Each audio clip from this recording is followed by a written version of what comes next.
Greetings. This is Sister Amachi of the Seneb Wellness Podcast, and I am here after the Black Moon that we had. A lot of talk about the Black Moon and the energy of the Black Moon, and we're now in Virgo season, so I am back to business. It feels. I felt the energy shift, and some things actually kind of showed up after that beautiful Leo season. So thank you to everyone who wished me a happy born day. Leo season, the summer itself, but Leo season is my favorite season. So I enjoy it, and I go out a lot, and I had a ball. So give thanks and praises to the Most High, known by many names. And I'm honored and thankful to my ancestors who continue to guide me and my spirit team. So I did a video about spiritual protection in uncertain times. I hope that you all will listen to that video and use it if it resonates with you.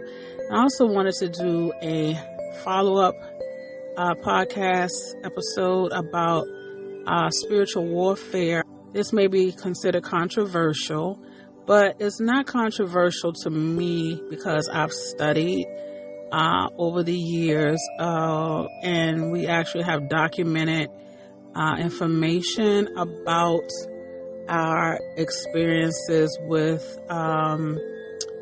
as Black, African, Native, Indigenous people on this planet, on this land. We have been at war, spiritual warfare with people, these particular beings who seem to be diametrically opposed to us in every way. These forces, whether it be people, whether it be, they have shown in so many instances through laws, through actual warfare, through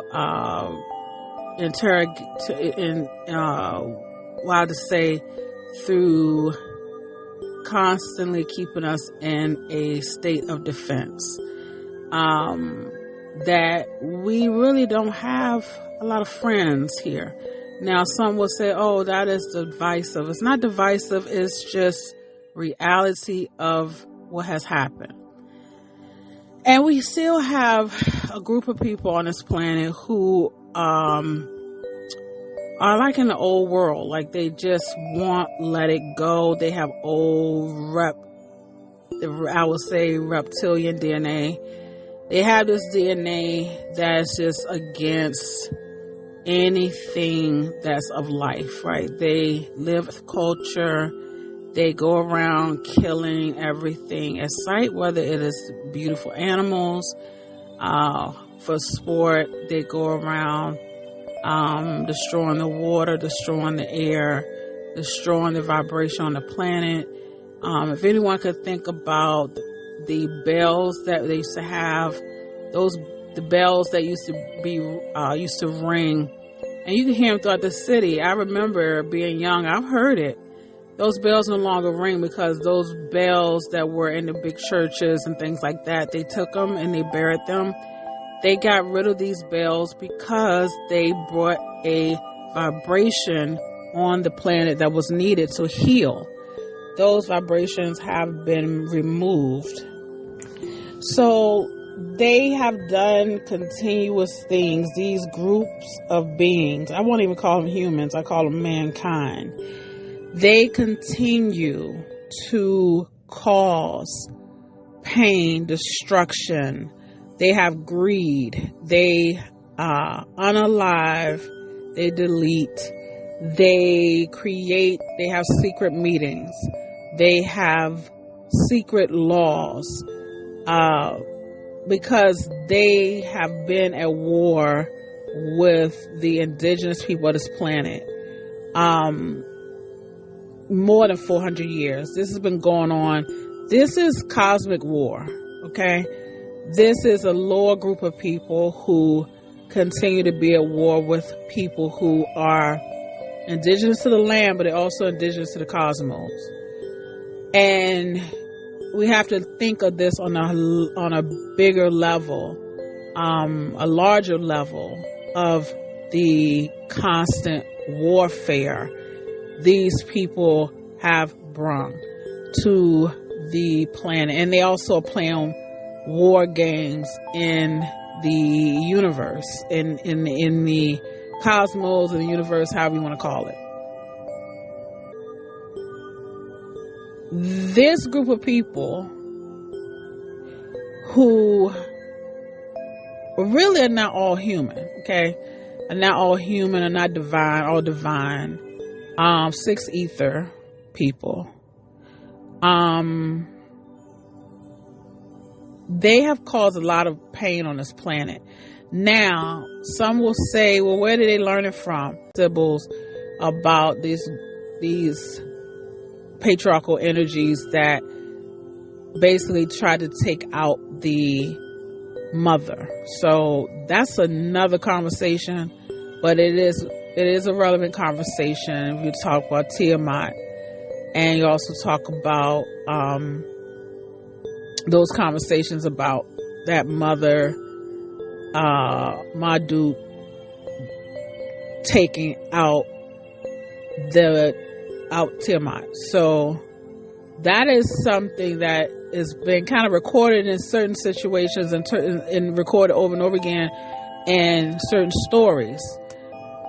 So that's another conversation. However, we talk right in this time right now in terms of patriarchy, where it wants to maintain white patriarchal power. And they are physically, in the physical form, attempting to cause a lot of pain, sorrow, stress, and physically detain people of color. So we already know that there are people here who are legal that they're not from black or other nations that are people who have color, and that we know that to be true. Someone was saying it's like 300,000 Armenian people or other groups like that that's never been touched or detained. And I think that's in California. So again, we're in spiritual warfare with a particular group of people, and it's been going on for millennia. I'm so used to hearing millennials so much. Millennia. Okay, this is nothing new. This is nothing. It's just showing up in different ways. So this conversation is about recognizing spiritual warfare when you see it, recognizing that we are teaching yourself, re-educating yourself about spiritual warfare, not just in a biblical sense, but in a universal sense, and looking at different texts to recognize this whole thing about spiritual warfare. Recognizing this and teaching your loved ones, whether it be your children, whether it be your mate, whether it be your brothers, your sisters, your aunties, your uncles. You have to be very real about the spiritual warfare that's going on right in our faces. We can ignore it on some respects. I won't say ignore it. We can not let it be the center of our world, but we have to fight against evil forces. We have to work against these evil forces, whether it's consistent spiritual work that we do to fight. It's important. Spiritual warfare in high places and low places. Spiritual wickedness and low places. That's in the Bible. I don't know the top. It's there.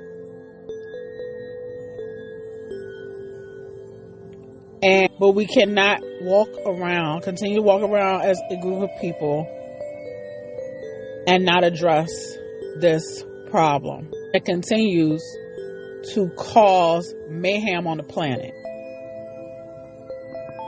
I don't know about you, but I'm tired of it. I'm tired of it. And we need to start coming together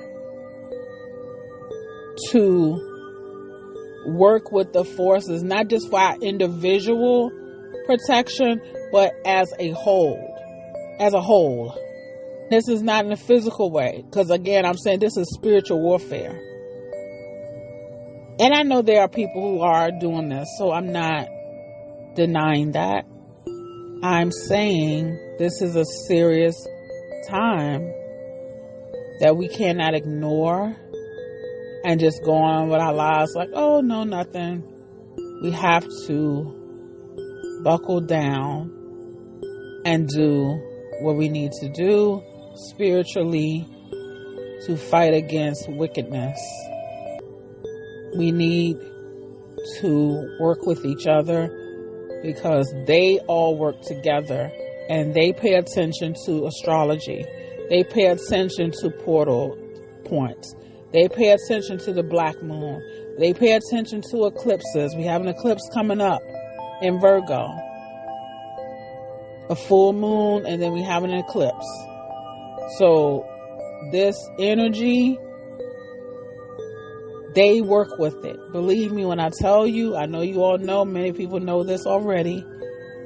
Again, the spiritual warfare is on, and we need prayer warriors, we need root workers, we need hoodoo workers, we need African spiritual workers, we need voodoo workers, we need Haitian, we need it all on the table. We need indigenous workers who work with the elements.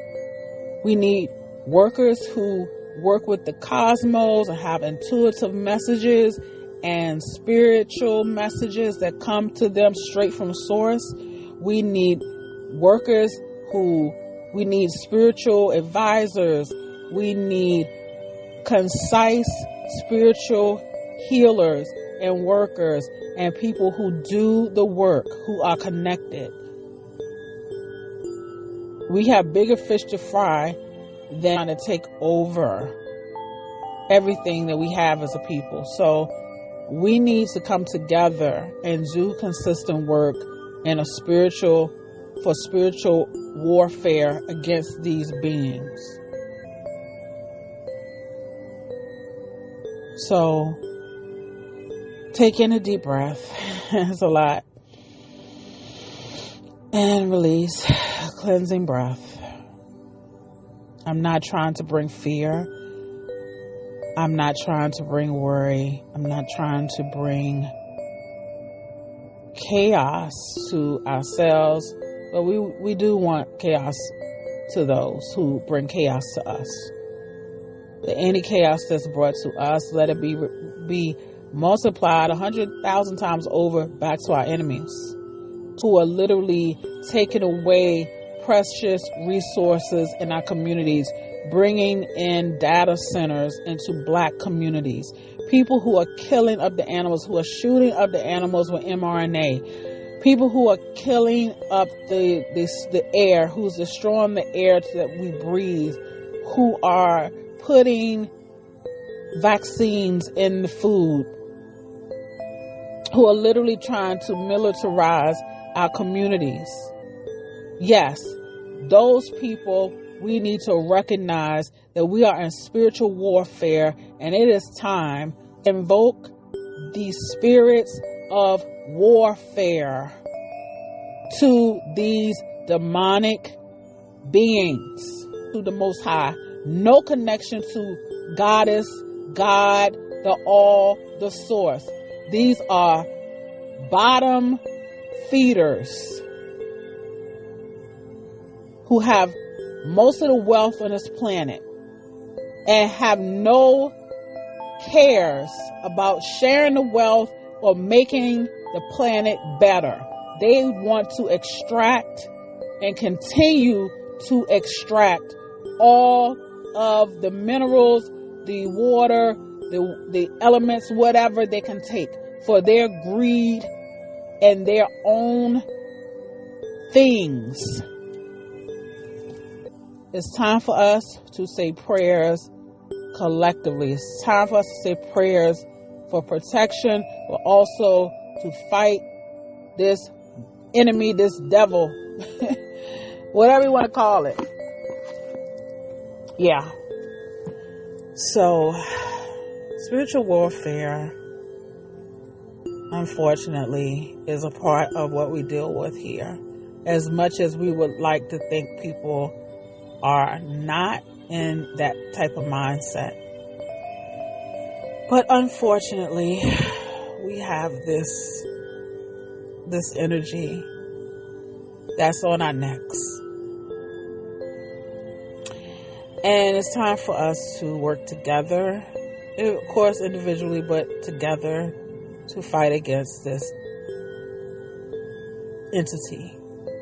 That's no good. Ashe. Dua. Dua.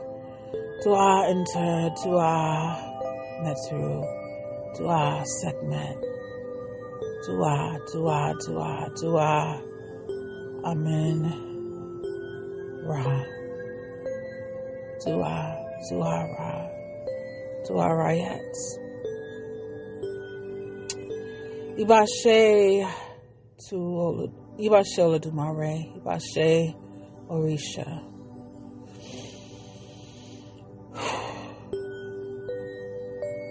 We give honor to all of the systems, known and unknown, that are here to uplift us. We honor those and we thank those systems. We give thanks. So I wanted to say this about spiritual warfare tonight. It's important because I don't want to feel like I'm out here alone. And we have to work and ask our ancestors again. Our ancestors have dealt with this beast in real time, and they have lived under worry and fear a lot of times. That's why it's pushing, and we have to erase this. I don't want to continue to live like this. I know you don't. Just to be clear, this is just spiritual warfare against wickedness in low places that needs to be rectified. Ashe. Dua. And just to also add, the mothers are tired. The daughters are tired. And the women, divine feminine, she is tired. There has to be Mayat and balance. We cannot allow this beast to run amok on the planet. They have had their fun for too long. And we do have the Pluto return. The Pluto return is for the U.S. So what will that look like? Will we allow another revolution to happen again? What would that revolution look like if it needs to happen this time around? Will it be a spiritual revolution? Pluto is in Aquarius. So the people are the ones who determine what it looks like. And the people have to evolve. That means that we have to fast. That means that we have to release these devices that we have. Include release the cravings and all the things that we like to do to feel nurtured. And I understand that feeling and want to be nurtured and to be taken care of. But we're in the middle of a spiritual, not battle, but warfare. And we have to be mentally fit to deal with the demonic forces that run amok on this planet. So sometimes I talk and my mentals, I am truly concerned, but I also recognize that we have quantum energy as well, and we can transmute all of this. And we have to work on a higher plane. We cannot do all the things we did before. We have to conquer this demonic energy in a higher form. And I recognize that. And I sometimes battle with that because I am a daughter of Sekhmet. I also have other warrior energies that roll with me and name me a person who is for the right of doing things and keeping things right against adversity. So my heart is pure and my heart wants peace on this planet. And Sekhmet wants us to live in Mayat. Sekhmet, the great one, the powerful one, overcomer of enemies. Sekhmet, who loves Mayat and detests evil. And that mother, that great mother, resides within me as well. Nukpu Sekhmet. So I recognize one of the oldest Neteru resides in me, as well as Mother Ost, who wants to take care of the children, who wants to take care. We have these mothers who really want to bring balance. So I say all that to say we need to recognize that spiritual warfare has levels. And this is a very low level that we're dealing with, even though these people do deal and dabble in magic. They don't have the power that we have. And we had to tap into that power on a cosmic level. Like Sister Myra said, when they screw up, they screw up the world. When we screw up the cosmos. They have a glass ceiling and we don't. So it's important that we connect to this energy, this power that we all have, especially non-ether beings. It's time that we connect to this power that we hold and to use it for righteousness and for holiness and for good against demonic forces.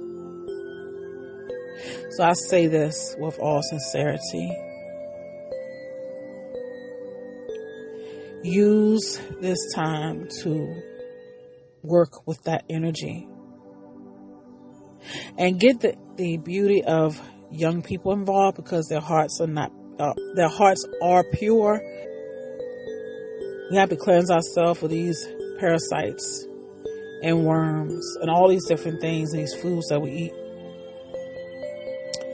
So yes, it's time to, in Virgo season, and I have Virgo in my chart as well, so I recognize the power I have with that as well. It's important that we work with this. Regulus is literally on top of Virgo at 0 degrees. Regulus is the fixed star for the lion, and she has moved Sekhmet. That energy is at 0 degrees of Virgo. So she is in conjunct with the Virgo 0 degrees. And Virgo, the Regulus is the heart, the part of the heart of the lion. So it's time to be courageous in all we do and to step in your courageous energy as we move forward. All right, beloveds, Dua Ashe.